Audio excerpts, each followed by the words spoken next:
Vamos a retomar un punto importante para mí de la primera conferencia, avanzar un poco más. Seguramente nunca habíamos pensado que lo imaginario, por su consistencia, pueda ser un ordenador posible de lo simbólico sin referencia al nombre del Padre. Esto deriva, es todo un tema de desarrollar, de la equivalencia que efectuó Lacan entre esa consistencia imaginaria y la escritura del conjunto vacío. Quiero dejar en esto un punto de orientación y de bisagra para lo que es para mí el mejor modo de situarse en esta nueva perspectiva. Todos ustedes recordarán la célula fundamental de la lingüística y su aplicación por parte de Lacan al psicoanálisis, y que es el par presencia-ausencia. No son necesarios dos significantes, sino un significante y un lugar que es la falta de un significante.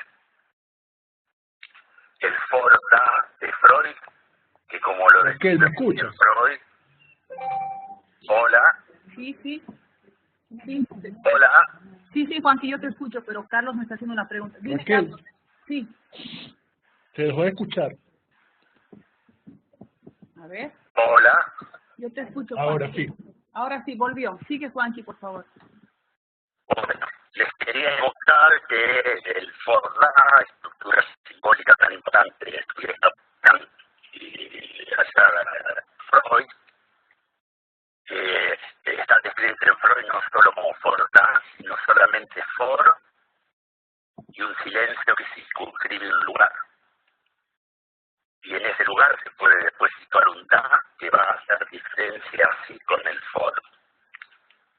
Ese lugar de la falta de un significante, en la última enseñanza de Lacan, ya no forma parte de lo simbólico como tal. Lacan no tiene ninguna dimensión de falta. De ahí su presencia. Porque se volvió a interrumpir. Pero ya, hola. Sí, Juanchi, dame un segundo, que dicen que se vuelve a interrumpir. ¿Tú lo estás escuchando todo el tiempo, Yo Raquel? lo estoy escuchando muy bien. Sí, se escucha hasta cierto punto y de pronto se corta.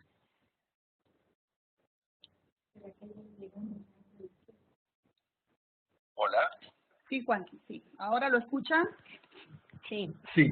¿Será que tu computadora se duerme, Raquel? No, estoy pendiente. No. Estoy pendiente. ¿Lo escuchan? Sí, te escuchamos. Hola. Sí, Juanchi, Ahora sigue, por favor. Bueno, pese a las interrupciones, quería evocarles este cambio por el cual en el par que consideramos puramente simbólico el significante y una falta, esa falta es en cambio imposible de situar en el simbólico real a nivel de Lacan, y está provista efectivamente por lo imaginario a nivel de el saco del cuerpo, la bolsa del cuerpo como conjunto vacío. Este es el verdadero giro para mí fundamental. Nos queda así entonces que tenemos un goce fálico vinculado a la relación simbólico-real y cuestiona constantemente la consistencia imaginaria, segundo a segundo, por ser goce fuera de cuerpo. Y la idea, creo, del Lacan es que en cada uno de estos suertes de desequilibrios provocados por un aumento cada vez más traumático de ese goce fálico, de esa incidencia simbólica e imaginaria, puede o no suceder el síntoma. Si el síntoma viene, es verdad que por un lado se hace instrumento real del goce fuera de cuerpo, como repetición, y hasta las ganas de morir, según Freud, y el síntoma ligado a su más allá del principio del placer. Lo más nuevo para nosotros es que, por otro lado, el síntoma sostiene un goce en la imagen corporal, un goce en el cuerpo, y así se el instrumento real de las ganas de vivir. Acá tenemos toda la dimensión de Freud y el síntoma, pero ligado a lo que él llamó el beneficio secundario. Así se entiende que Lacan nos oriente al final de su práctica tan decididamente a trabajar equivocando el síntoma para obtener su dirección a ese silencio propio de las ganas de vivir, a ese goce en el cuerpo, ganándole terreno al lado del goce fálico. Bien, pero todo esto hay que verificarlo en la práctica. Y por el momento, el establecimiento del caso Joyce por parte de Lacan en su seminario 23 es la base con la que contamos. ¿Cómo orientarnos? Acá, cada cual tendrá que ir arriesgando su camino. El mío ha sido buscar un poco más de lo que se transmite de inmediato solo por vía del nudo. El nudo es una escritura, funciona como un matema y es muy fácil de captar lo que Lacan nos transmite en el seminario 23 sobre la posibilidad de que haya un error en el nudo. Y uno ve que lo simbólico no ha pasado bien por debajo de lo real, y con dos efectos. Uno, que lo simbólico y lo real van a quedar en una suerte de cadena con dos eslabones, al estilo cadena olímpica, cosa que a Lacan le permite mostrar así como de por vida tendrá Joyce problemas constantes de imposiciones de voces y alucinaciones, pues lo simbólico se quiere hacer real y lo real simbólico. Y por otro lado, viene el detalle más importante, que el imaginario queda suelto y así no se siente el cuerpo. Es aquí que Lacan plantea que un cuarto nudo, un cuarto todo, podría corregir ese nudo. Uno lo ve eso muy bien, en el seminario 23, en los esquemas, y él nombra ese cuarto síntoma, y lo llama en el caso de Joyce ego. Bien, y uno verifica formalmente en el nudo que si hay ese cuarto, lo imaginario no escapa, sin que por eso cambie nada que lo simbólico queda vinculado a lo real bajo la forma constante de los problemas de las alucinaciones verbales. Bien, entonces, de lo que se trata de mostrar es que esa corrección es un síntoma que permite amarrar el imaginario corporal y desplegar un saber estar con él. Importa mucho acá, para orientarnos, diferenciar el lado de la imposición de voces y las alucinaciones de otra cosa diferente, que es la experiencia de no sentir el cuerpo por esa suelta de la dimensión imaginaria. La pregunta de Lacan en Joyce es, sobre el primer aspecto, la imposición de voces, es buscar a ver si las soluciones de Freud seguirían la común, la que ya estuvo en el camino de resolver algo con metáforas delirantes. Y efectivamente hay algo de eso en el primer Joyce, y de imaginarse un poco un redentor, y que él va a forjar la conciencia increada de su raza, etc. Pero lo interesante es que no se despliega esto, que es un despliegue delirante de sentido. En cambio, se puede ir tras otra solución. Para hacerse una idea de esa otra solución, Lacan pone el énfasis en la manera detallada y increíble, notable, con la que Joyce da cuenta de un momento en que, porque unos amigotes, uno le pega con un bastón, otro lo agarra de las manos, se las pone atrás, y otro lo sacude un poco, le da una paliza. La descripción que hace luego de eso Joyce es lo más leerlo, pero no hay tiempo, como lo escribe Joyce. Pero en fin, acá viene esa imposibilidad para él de sentir ni amor ni odio, pasiones narcisísticas, y en cambio la sensación de que todo eso se le caía como una cáscara, como sale fácilmente y se desprende de una fruta madura, la cáscara. Bien, ese tema uno, una vez hallado, se lo puede uno encontrar en muchos otros lugares de la obra de Joyce. En el mismo retrato del joven artista,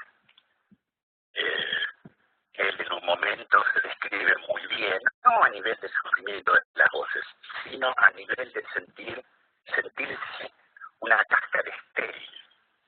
Evoca un poema ahí para indicar que se siente, como se puede decir, de la luna, que es nada más que una cáscara estéril que mira a la tierra sin vínculo ninguno. Así como esa cáscara estéril se siente Joyce, y es la parte de sin vida que lo afecta. También en el Ulises, en el capítulo 2, que vale la pena leer, llamado en algunas terminologías Néstor, ese capítulo, Joyce nos habla de un niño con el que se ve a sí mismo siendo de niño. La descripción del cuerpo enclenque, mal hecho, y ve una rayita de tinta porque están en la escuela sobre el rostro y evoca inmediatamente la traza que deja el caracol, la babosa del caracol, y lo ve a ese niño como tan fácilmente aplastable porque no tiene cascarón. Bien, así que hay todo esto en Joyce muy indicativo de lo que Lacan llama este efecto de no poder amarrar el imaginario a ningún goce y quedar así sin sentido de la vida posible ninguno. Entonces acá nuestra cuestión sería encontrar algún testimonio en Joyce de cómo resolvió eso. Nunca resolvió el hecho de oír voces, pero sí resolvió el de sostener su imagen. ¿Dónde podría haber alguna evidencia acerca de ese ego corrector, ese síntoma que se refiere Lacan, que anula lo imaginario, que podemos entender muy bien en el esquema, sin sentido, pero que hay que ver en dónde Joyce pudo obtener esa solución. Y es acá que yo les recomiendo sobremanera leer la ponencia de Jacques Aubert, que está en el seminario 23. Este erudito en Joyce francés, yo diría que fue por las preguntas que le habrá hecho Lacan, guiado por Lacan para buscar determinadas cuestiones en la obra de Joyce que Jacques Aubert dominaba del principio al final. Cosa que no es nuestro caso y no lo será nunca, así que les recomiendo seguir aquí a Jacques Aubert. Bien,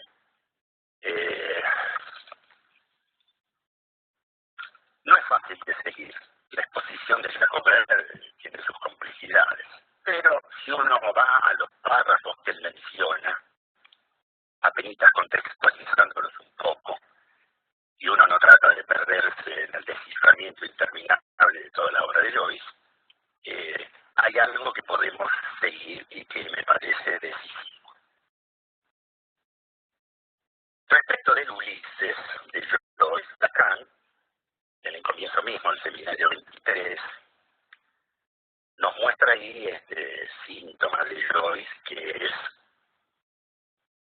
no salir de una suerte de estar en el lugar enraizado en la cuestión del padre para al mismo tiempo estar ahí renegándolo, negándolo, ironizándolo, pulverizándolo, etc. Todo el Ulises es eso. No solo a nivel directo de toda forma de relaciones padre-hijo, sino no ni de cuántos semblantes se les ocurra. Todo el tiempo Joyce trabaja, ironiza, comenta, niega todas las formas del hombre del padre a nivel religioso, político, histórico, familiar, en Irlanda, en el mundo y donde se quiera. A nivel de todos los semblantes que diríamos, que algunos se uno. Bien, eso es todo el Ulises, o sea, mucho, ¿no? Porque son muchas páginas, todas alrededor de la misma cuestión. Lo que hace que acá le habrá preguntado, a ver cómo se podría ver qué elabora Joyce a medida que escribe una y otra vez esto. Y entonces, a ver, encuentra un lugar para mostrar la presentación de un tema que es de encuentro padre-hijo y de fracaso total de ninguna filiación posible.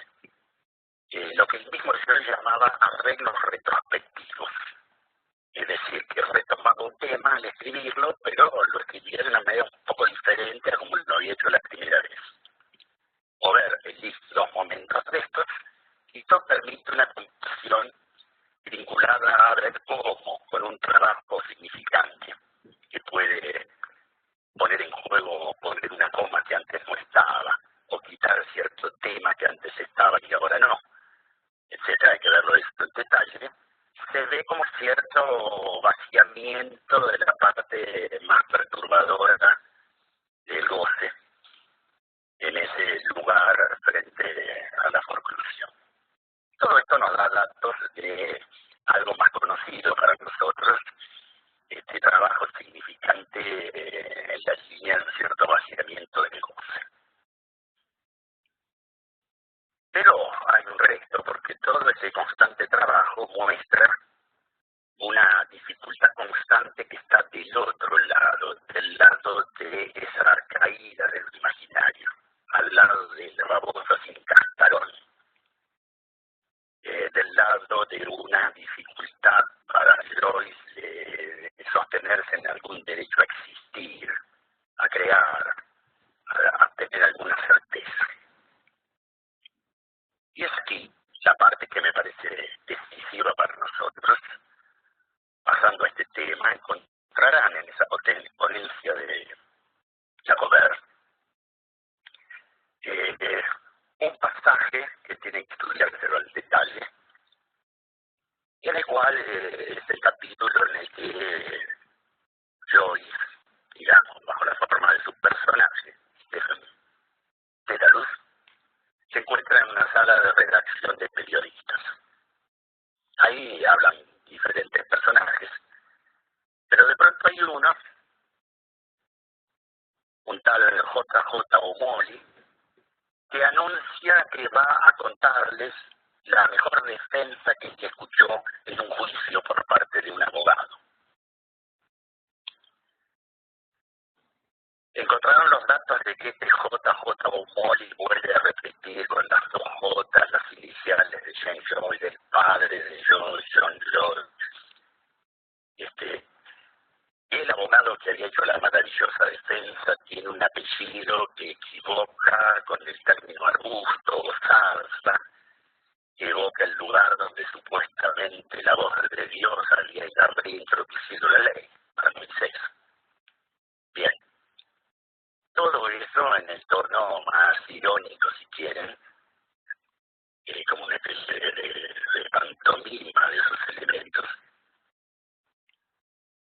Pero hay lo que este O'Malley dice dirigiéndose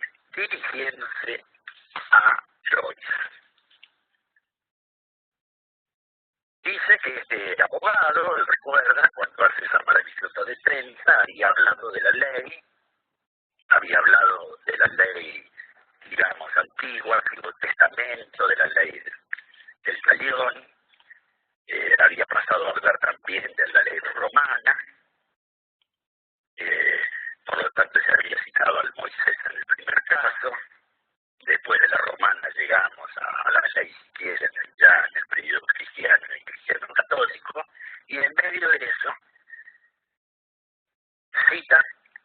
Moisés, pero al Moisés de Miguel Ángel. Al Moisés de Miguel Ángel en el Vaticano. Hay detalles interesantes, Berganti Obra señala que se sabe bien las renegaciones de Joyce sobre el mismo Vaticano, pero este Moisés de Miguel Ángel está un poco al costado, ¿no? Está en una iglesia de San Pedro que es justamente el encadenado. Bien, lo importante es esta frase que dice, y entonces el tal J.J. O'Malley, dirigiéndose a todos, pero especialmente a Stefan Dedalus, o sea, Joyce, dice que dijo este abogado de apellido similar a esa zarza ardiente de la que vendría una palabra de ley decisiva del otro. Y dice esto, sobre Moisés de Miguel Ángel. Esa efigie pétrea en música escarchada, astada y terrible, de la forma humana divina, ese símbolo eterno de sabiduría y de profecía.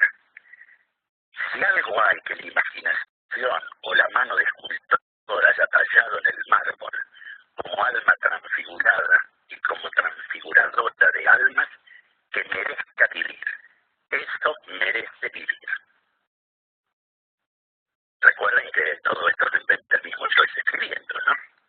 Bien, esta descripción de el derecho a existir, el derecho a vivir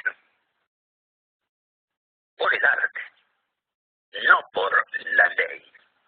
Y está exactamente esto dicho en el lugar mismo en donde para la ley por eso se ha hablado de la ley antigua, de la ley contemporánea.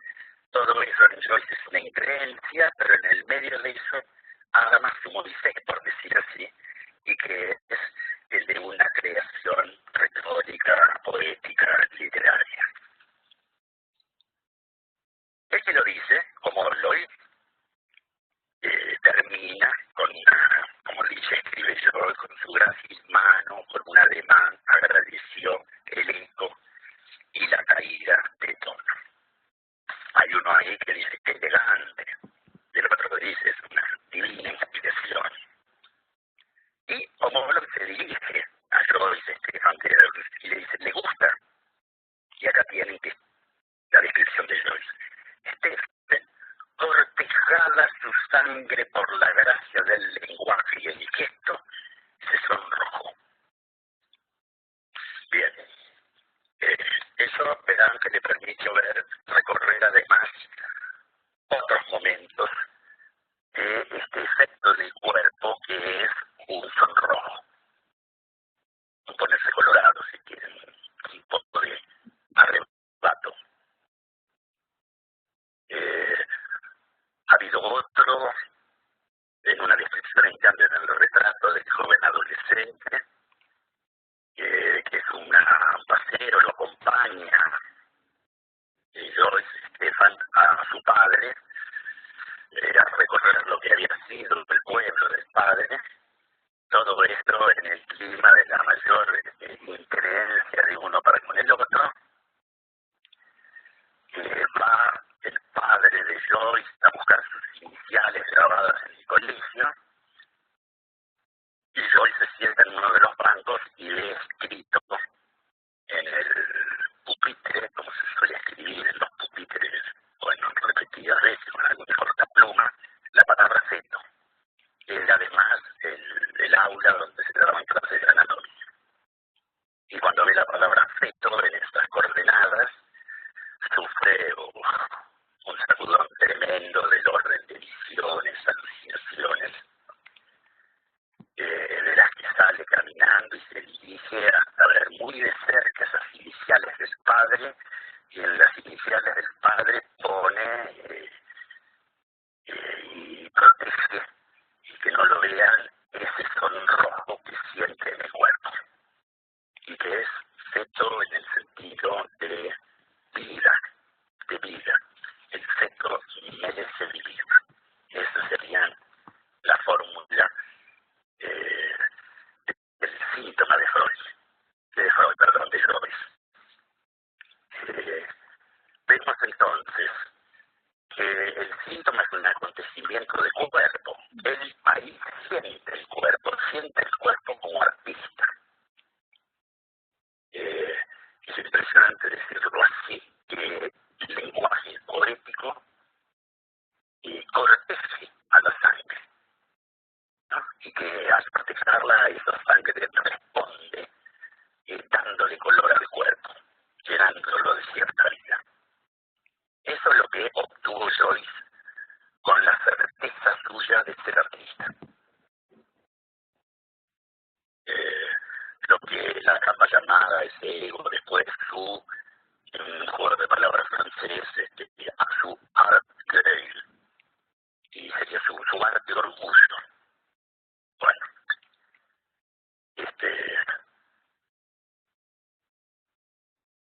todo lo que había sido, si se quiere, la intuición de Lacan, en mi opinión, en el escrito de la cuestión preliminar, acerca de que hay en la psicosis cierta perturbación en el sentimiento de la vida, que es un efecto raro en el cuerpo, un poco distinto a la mera descripción de la construcción del nombre del padre y los efectos alucinatorios.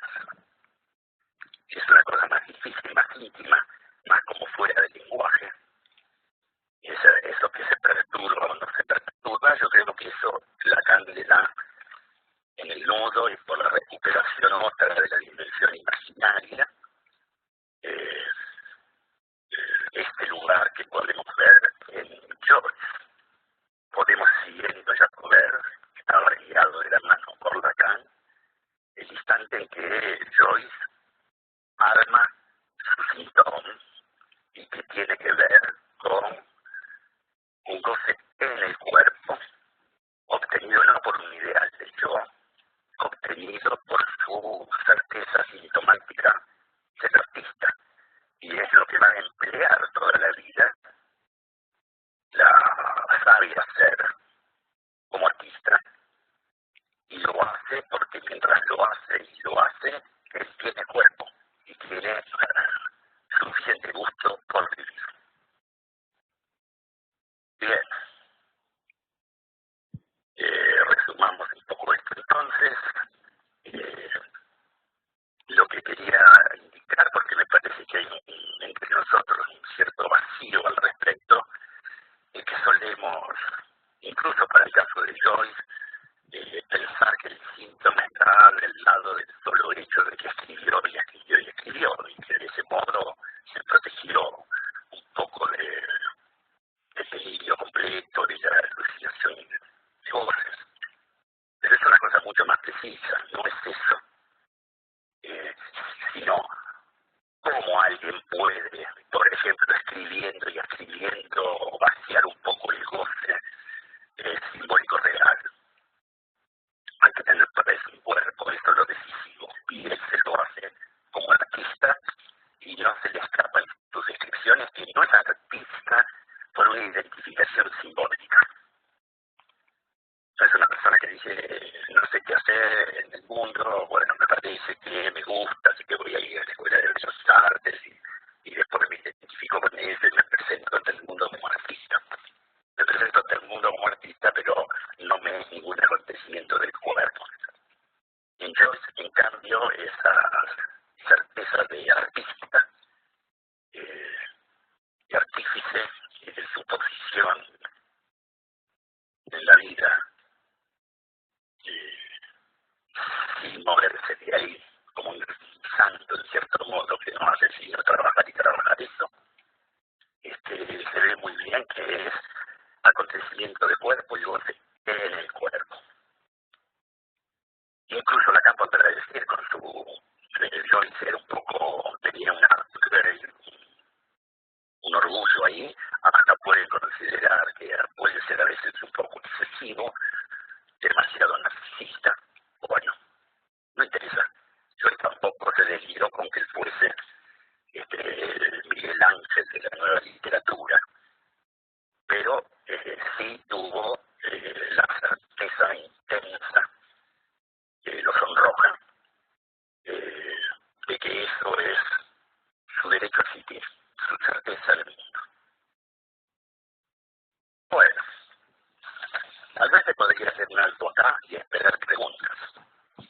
Ok, Juanqui. ¿Qué opinas? Ok, bien, muchas gracias. No sé si nos están escuchando para pasar a las preguntas. Carlos. Sí, aquí estamos escuchando. Vamos voy a entonces a parar la transmisión de la imagen para ver si hay alguna pregunta de la ANEL. No sé si de Bogotá hay preguntas, de otros sitios.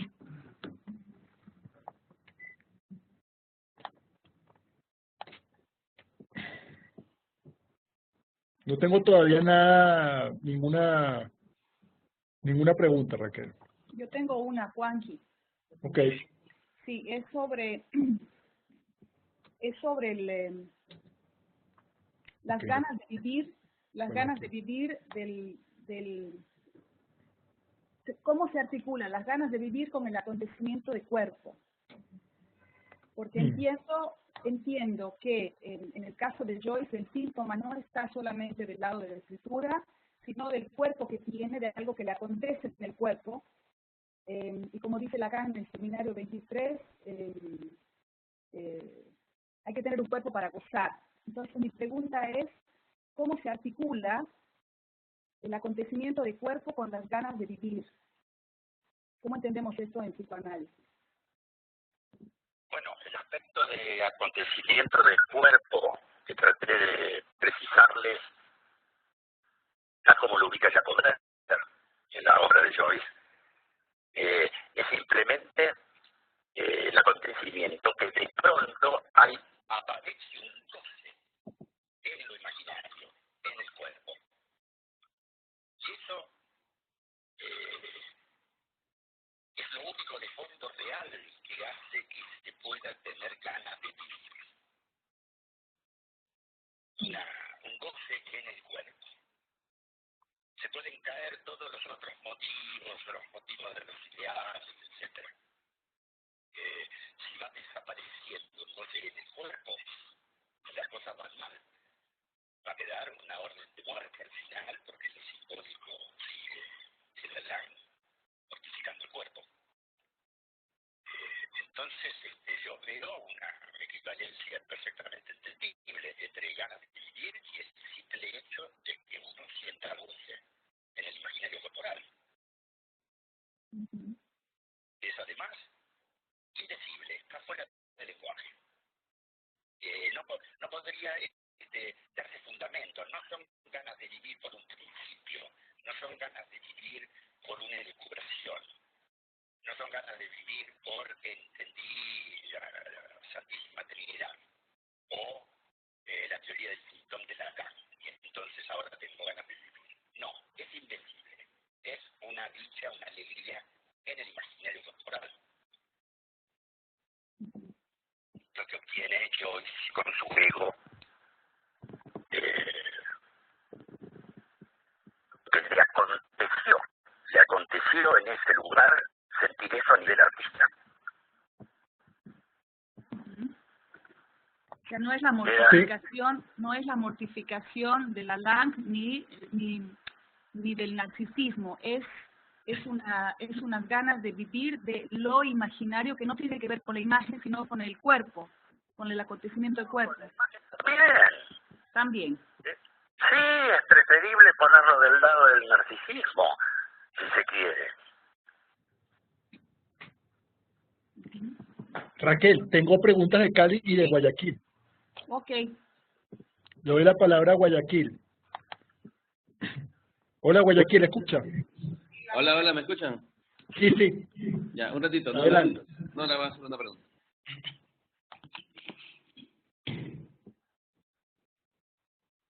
Buenos días. Juanqui habla Nora de Medina. Te felicito por compartir con nosotros. Te agradecemos tus investigaciones. Para mí es difícil entender cómo funciona en Joyce, por ejemplo, el síntoma relacionado con la certeza, como que si su ser de artista le da una certeza y no sé qué relación tiene con su síntoma. Si pudieras, por favor, ampliar Esa es la idea. Gracias.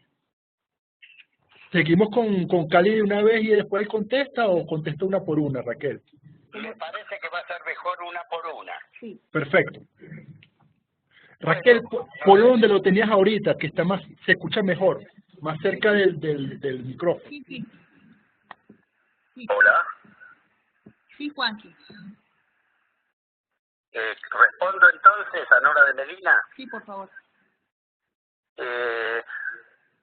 No es una relación, ese acontecimiento del cuerpo vinculado con ser artista y no por identificación, eso es propiamente el síntoma. Eso es lo que le anuda el imaginario a los otros registros, y porque se lo anuda a lo real, es que puede haber un goce para ese imaginario. Ese que llamamos enigmáticamente sentirse suficientemente bien, tener ganas de vivir. Cuando vayan siguiendo esta perspectiva, se verá, iremos viendo mejor, que todo lo que hacemos las 24 horas del día es un trabajo y un trabajo para sostener este goce en el cuerpo, sin el cual las cosas se precipitan mal muy rápidamente. Una depresión ya es una cosa inquietante, pero una depresión es falta de goce en el cuerpo. Bien, contesto eso. Sigamos otras.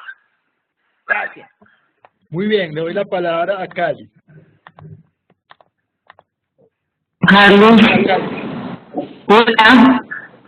Gracias, Carlos. ¿Se escucha? Sí, se escucha, sí, se escucha.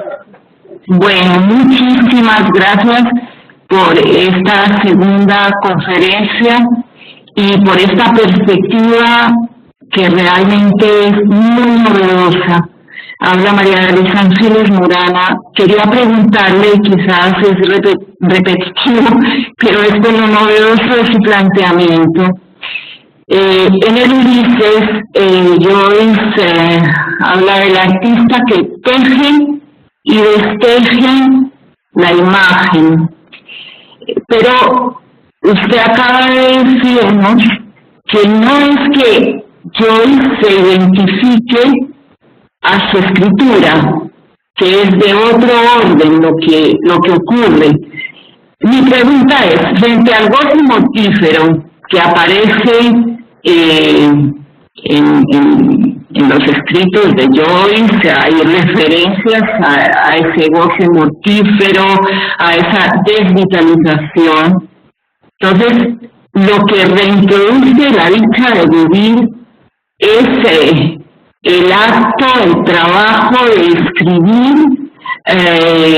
con los efectos que esto produce, por ejemplo, en la carcajada de Joyce, en su risa, en su sentido de la ironía, o estoy yéndome por la vertiente del significante, que es con lo que justamente no va a producir estos efectos. Muchas gracias.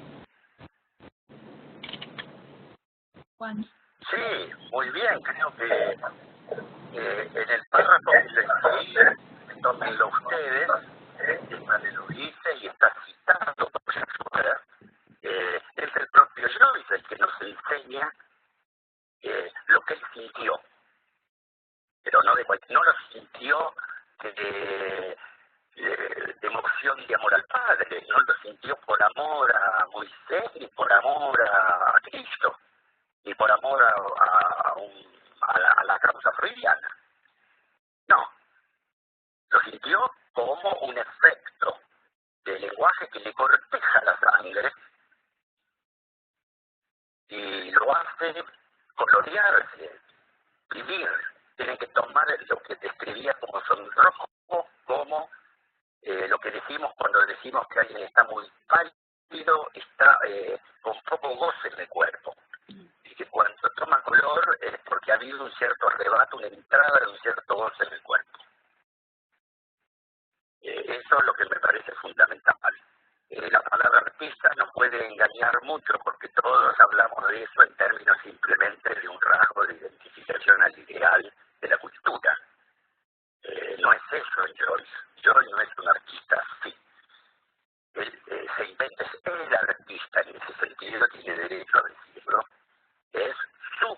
principio, síntomas.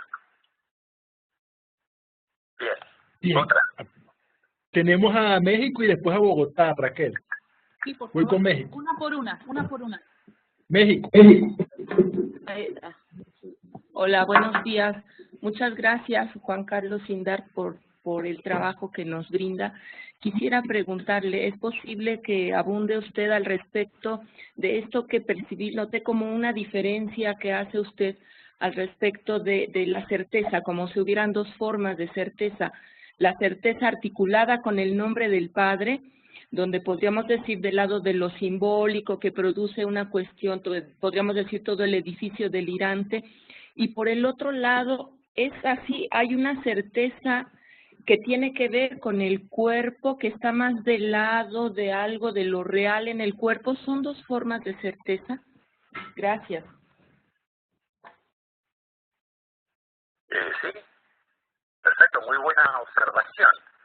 Si lo que llamamos certeza es una certeza vinculada a lo simbólico, a un argumento, a un emblema, a lo que quieran del lado de lo simbólico, se verifica justamente que esa certeza no lo son nunca plenamente, porque en lo simbólico todo es equívoco y siempre se puede perder certeza, porque no se la puede fundamentar con lo simbólico.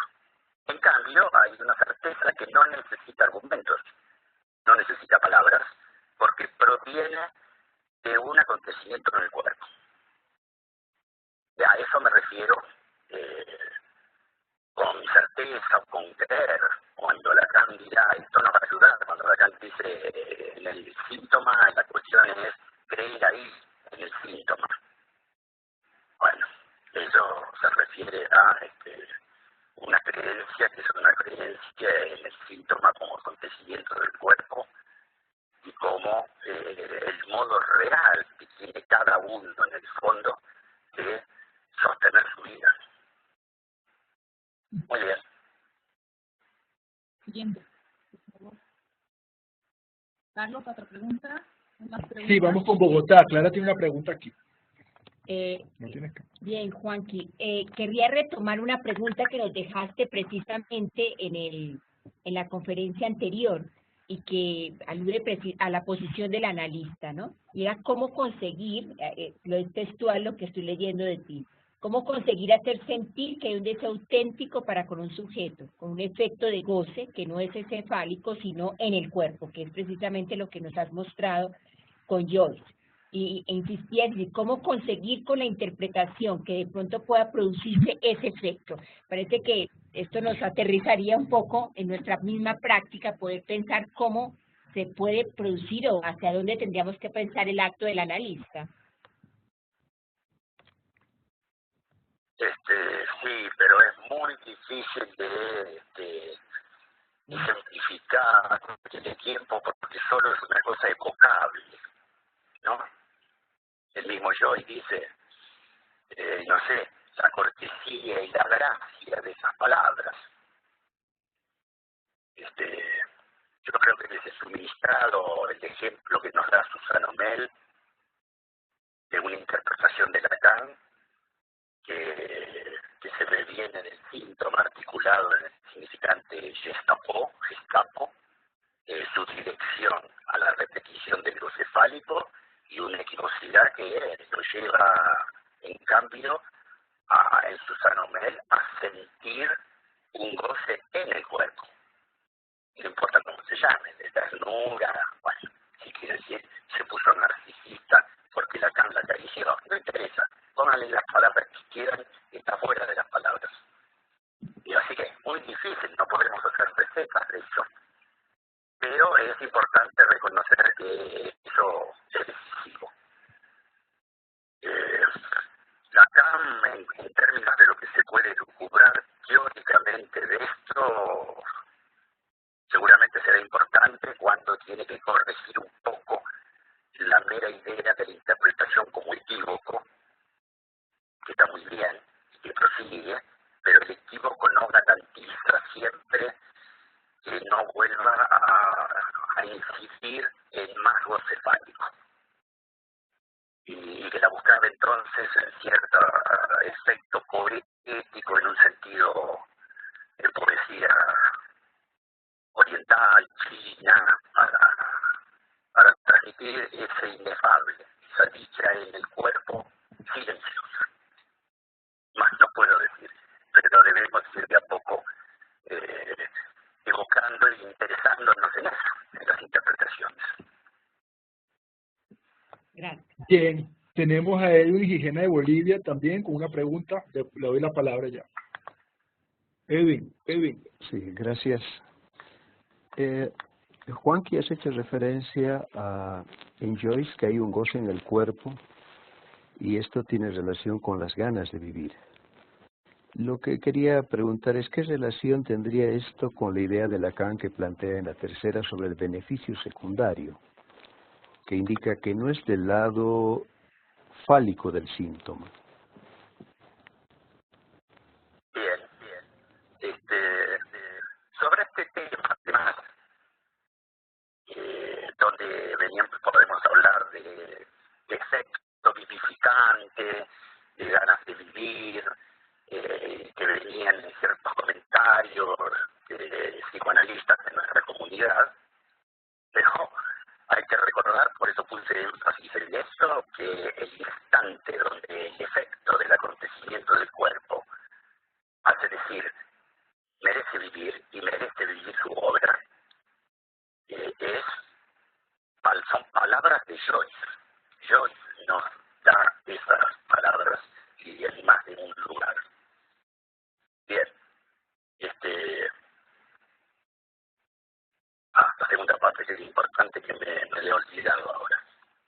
Estábamos entonces en señalar que merece vivir, ya está Joyce. Y podés, Edwin, repetirme la segunda parte, que es importante. Creo que era el efecto secundario. Sobre el beneficio secundario. Bueno, fíjense, tengo un síntoma que es, para ejemplificarlo como Freud, una discapacidad muy grande. Me faltan las dos piernas, ando en un carrito. Eso, imagínense que es el síntoma del lado absolutamente descocefálico. Ya me ha dejado sin piernas. Ya no tengo gusto ninguno de vivir. Y el cefálico ya sin imaginario, casi ya destruido, tomará la forma de decir, me mato porque esta vida no tiene sentido. Tú sirvo así. ¿De acuerdo? Bueno, dice Freud, resulta que hay gente que con ese síntoma se hace una vida y está contento con esa vida. Y se va a la esquina y recibe limosna y hace toda su vida, canta y va con su carrito toda llena de aquí para allá, de manera que cuando le ofrecen la cura, no importa más si le van a poner las piernas maravillosas, no las quiere más. No quiere eso, porque le da ganas de vivir su síntoma y se ha hecho con eso su vida real, sin otros, sin identificaciones, etcétera. De manera que creo que es, siguiendo a Freud, fácil ver que el lado beneficio secundario está bien pensado en Freud como un uso del síntoma para vivir, para hacerse una vida, no para la realización funcional, que por supuesto está en juego, pero hay que tener una vida para después realizar funciones. Si no se la tiene, la función no tan rápido. Bien, así que me parece muy atinente la cuestión y creo que el tema de ganas de vivir hay que relacionarlo con el uso freudiano del síntoma a nivel de beneficio secundario. ¿Qué más? Yo tengo una pregunta, pero no sé si... No tengo más nadie aquí adelante. Perdona, Carlos, perdona. Dime. Antes que hagas la pregunta, no sé si puedo interrumpir un poquito con esta, para articular esto último que decías, Juanqui, que si no se tiene un cuerpo para vivir la pulsión, ¿cómo podríamos leer esto con las frases del seminario 11? donde Lacan pregunta cómo se vive la pulsión, una pregunta cómo se vive la pulsión una vez al final del análisis. Sí. Sí, si podrías decirnos algo sobre esto. Bien, lo que se pudo decir de eso, porque lo que Lacan hizo fue decir, me gustaría que ustedes, que han llegado a cierta altura de sus análisis, o sea, se han logrado, dicho en esa época, ¿no?, separar plenamente el objeto A del ideal, sería bueno que me empiecen a contar cómo viven la pulsión. Así que fue una pregunta que no se contestó mucho.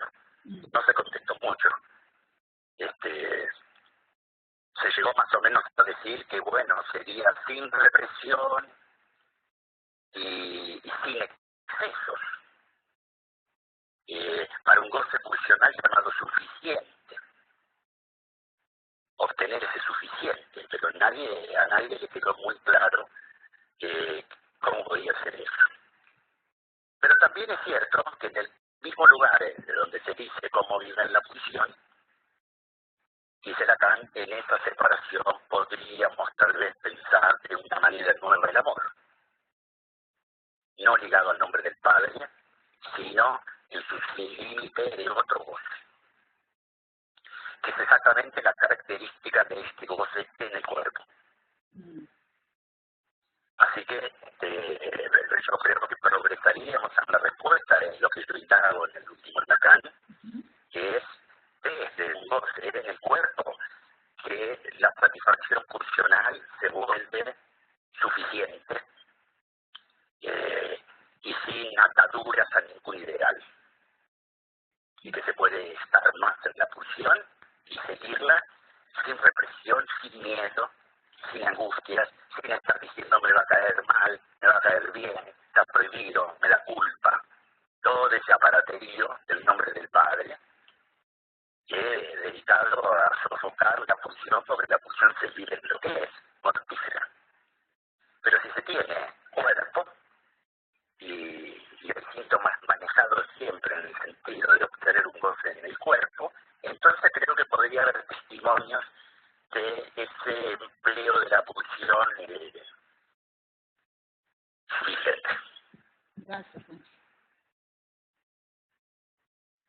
Sí, tengo varias preguntas, pero yo quería hacer una pregunta que es como de, lo que se me viene a la cabeza es como un esquema, Juan Carlos, en el que no, lo que le escucho en las dos conferencias, hay dos conceptos que son como de otros momentos de la enseñanza de Lacan, que es el del saldo cínico y el del goce místico. Entiendo lo que ¿Los dos conceptos? Otra vez, Carlos. de otros momentos de la enseñanza de Lacan, que son el saldo cínico y el goce místico.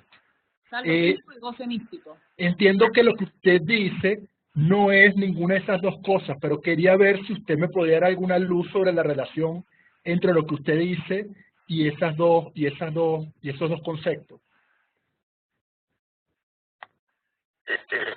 Bueno, sobre saldo cínico, sí podría contestar que el saldo cínico, aunque corresponda a una persona que ha verificado que el otro es semblante, queda atado igual a ese otro, a los fines justamente de dedicarse a verificar que es verdadero y usar su cinismo constantemente para perturbar a los demás sus creencias tontas en el otro. Pero dedicarse a eso es seguir en cierto modo ligado a ese gran otro.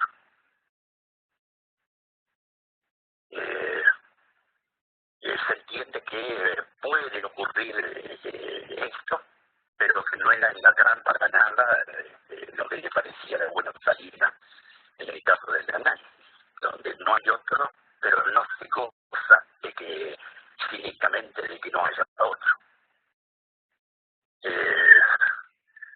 Lo místico, que creo que era otro texto que se preguntó vos, el místico, Por el momento, yo diría que lo importante de esa referencia místico es que es un goce que se experimenta de que no se sabe nada y que está fuera del lenguaje. Entonces entra dentro de los problemas del goce en el cuerpo.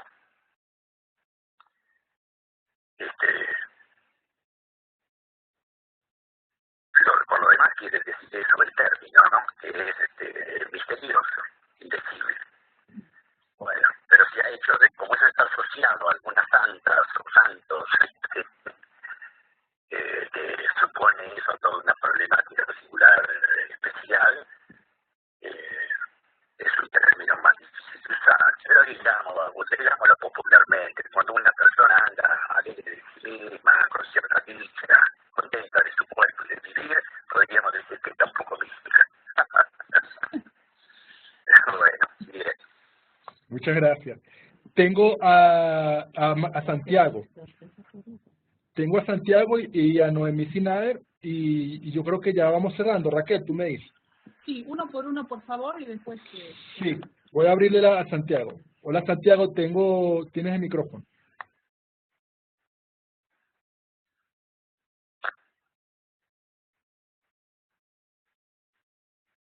Santiago, ¿me escucha? Tiene el micrófono abierto. Bueno, vamos a pasar a Noemí Sinader. Noemí, tiene el micrófono. Gracias, ¿me escuchan? Sí, muy bien. Ok. Buenos días a todos. Llegué un poco tarde porque tengo confusión de horario, no estoy en Caracas y entonces me confundo un poco con los usos HUSOS horario.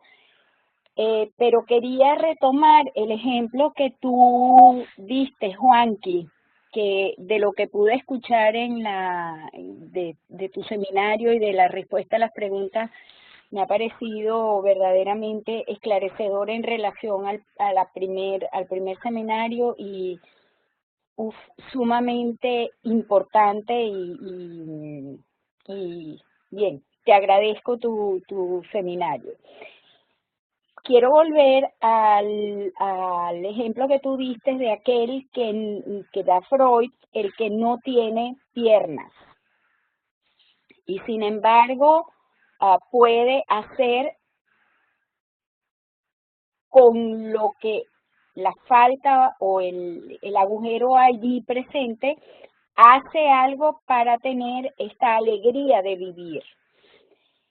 Entiendo entonces que el acontecimiento de cuerpo es algo que toma el cuerpo más allá de cualquier sentido o significación y deja de lado la significación fálica, que fue lo que tú también dijiste en un momento dado.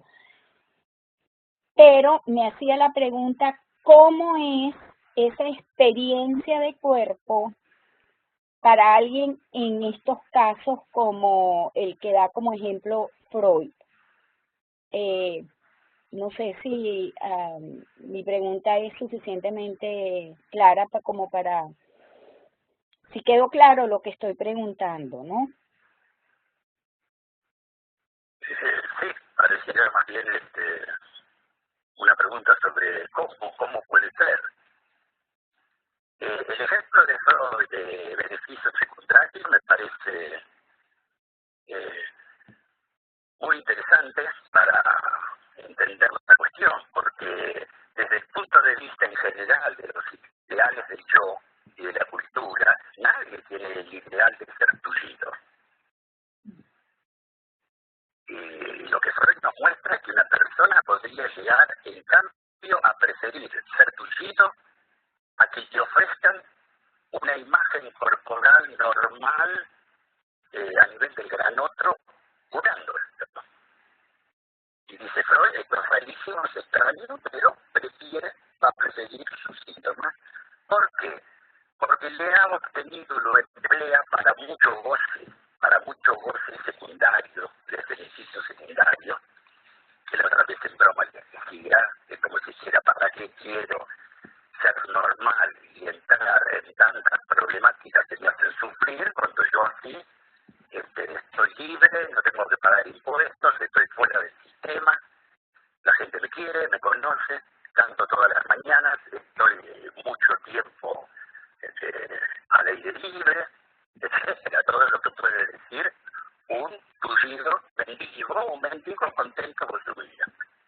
Espero que se entienda eso y todo lo que aporta Freud al decir que él piensa que el síntoma puede tener esa vertiente también. Bueno, por eso no hay que idealizar cuando decimos el Joyce artista, el artista que Joyce se entiende mejor como un mendigo que con la palabra artista idealizada, porque su vida fue, como artista, fue más cercana a la de un mendigo que otra cosa.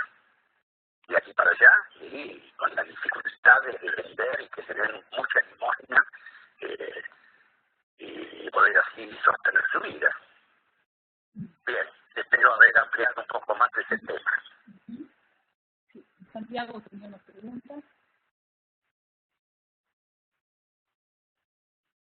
Déjame ver si puedo, si Santiago, es que tuvieron un problema con el micrófono, voy a volverles a dar el micrófono. Hola Santiago, ¿me escuchan? No, ellos tuvieron un problema con el micrófono, Raquel. Yo creo que ya terminamos entonces y como tú quieras, cierra entonces. Muy bien. ¿Qué dice Clara? Haz el cierre, por favor. Pues, Okay. Okay. Bueno, querido Juanqui,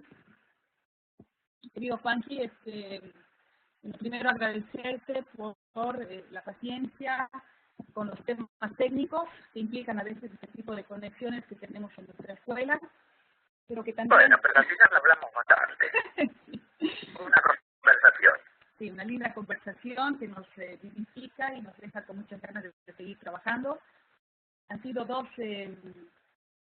seminarios en los que nos has contagiado, pues, no solo el deseo de saber, sino de seguir trabajando lo que es el síntoma y la imagen corporal. Juanqui nos ha acompañado en dos ocasiones, el 21 de octubre y el 16 de diciembre, ahora. Y bien, agradecerte infinitamente por todo este trabajo, hacerte llegar un abrazo grande de parte de toda la ANEL y desearte felices fiestas, querido Juan. Muchas gracias. Igualmente para ustedes y para todos los colegas de la ANEL. Un gran abrazo. Gracias, Juan. Bueno, adiós. Bien, nosotros concluimos acá, junto a Clara Olguín, el año 2017, con el segundo ciclo del Seminario de Formación Lacaniana, y quedaría pendiente la siguiente sesión para el 20 de enero del 2018, con nuestro invitado José Fernando Velázquez, que va a trabajar lo Borromeo en la práctica. Muchas gracias a todos y bueno, felices fiestas. Un gran abrazo.